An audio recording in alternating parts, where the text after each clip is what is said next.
بسم اللہ الرحمن الرحیم۔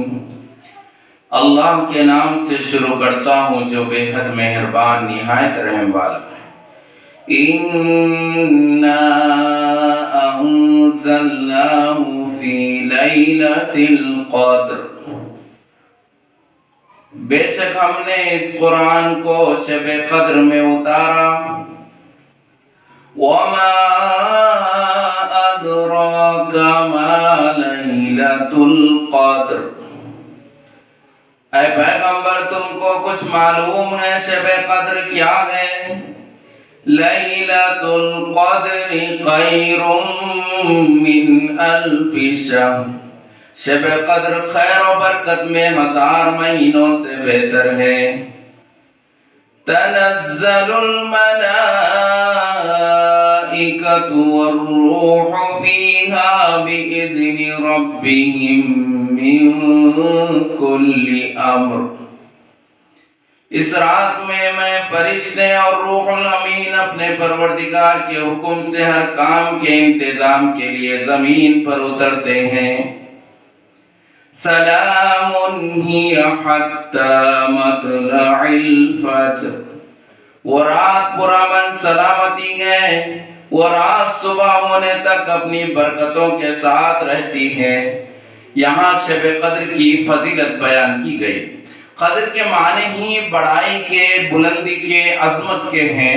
قرآن مجید میں جب رات کو آسمان پر اتارا گیا اس کے درجے کے اعتبار سے اس کو قدر کہا گیا، بڑا مقام اور رتبہ اور بلند مقام۔ اسی لیے خود رب کائنات نے اس رات کو لیلۃ القدر کا نام دیا، اور اس سورت کو خود اس سورت میں اس رات کا ذکر فرما دیا۔ قدر کے معنی نبی پاک صلی اللہ علیہ وسلم پر مکہ مکرمہ میں یہ سورت نازل ہوئی، اور اس رات میں بالخصوص جبرائیل امین تشریف لاتے ہیں اور پوری صبح تک رہتے ہیں۔ رسول پاک صلی اللہ علیہ وسلم نے اپنے صحابہ سے کہا، اے صحابہ، بنی اسرائیل کی عمریں بہت زیادہ تھی اور تم سے زیادہ عبادت کرتے تھے، تو اسی پس منظر میں یہ سورت نازل ہوئی۔ اس میں بہت سی باتیں ہیں۔ حضرت عبداللہ بن عباس کی روایت ہے، آسمانی دنیا سے فرشتے نیچے آ جاتے ہیں اور فرشتے نازل ہوتے ہیں۔ اور دوسرا اس کی فضیلت کیا 1000 مہینوں سے افضل ہے، اس میں عبادت کرنے والا 1000 مہینوں کی عبادت کر لیا ہے۔ جو شخص ایمان اور اخلاص کے ساتھ شب قدر میں عبادت کرے گا اس کے اگلے اور پچھلے گناہ اللہ معاف فرما دیں گے۔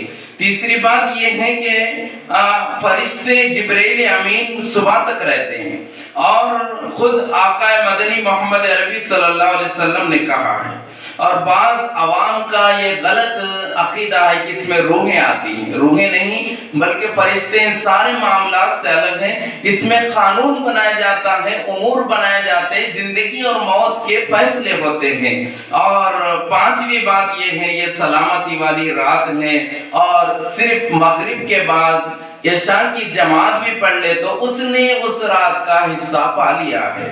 حضرت عبداللہ بن عمرو بن ربیع خود حضور اکرم صلی اللہ علیہ وسلم سے روایت کرتے ہیں، شب قدر کی تاریخ کسی کو معلوم نہیں، اور خود اللہ تعالیٰ نے نبی پاک صلی اللہ علیہ وسلم کو نہیں بتایا اور صحابہ کو نہیں معلوم ہے۔ اس کی ایک حکمت ہے کہ عبادت کے لیے پھر ہر سال یہ رات آتی ہے، مسلسل آتی ہے۔ ایسا نہیں کہ ایک رات آ گئی اور باطل لوگوں کا اور اپنے آپ منکرین حدیث جو اپنے آپ کو اہل قرآن کہتے ہیں، وہ یہ کہتے ہیں کہ شب قدر گزر گئی، اب آنے والی نہیں ہے، لیکن یہ عقیدہ غلط ہے۔ جمہور کا قول ہے ہر سال آتی ہے، تاخیراتوں میں تبدیل ہوتے ہوتے آتی ہے اور ہر سال آتی ہے۔ اور یہی نہیں بلکہ میں یہ بھی بات آپ کو واضح کر دوں، شب قدر تو رمضان المبارک میں ہی آتی ہے، اس کے علاوہ ذی الحجہ کی راتوں میں شب قدر کا ثواب ملتا ہے۔ سبحان اللہ۔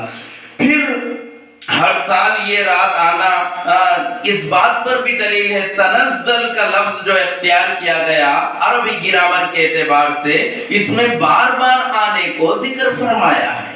اللہ تعالیٰ شب قدر کی رات میں عبادت کی توفیق عطا فرمائے۔ وآخر دعوانا الحمدللہ۔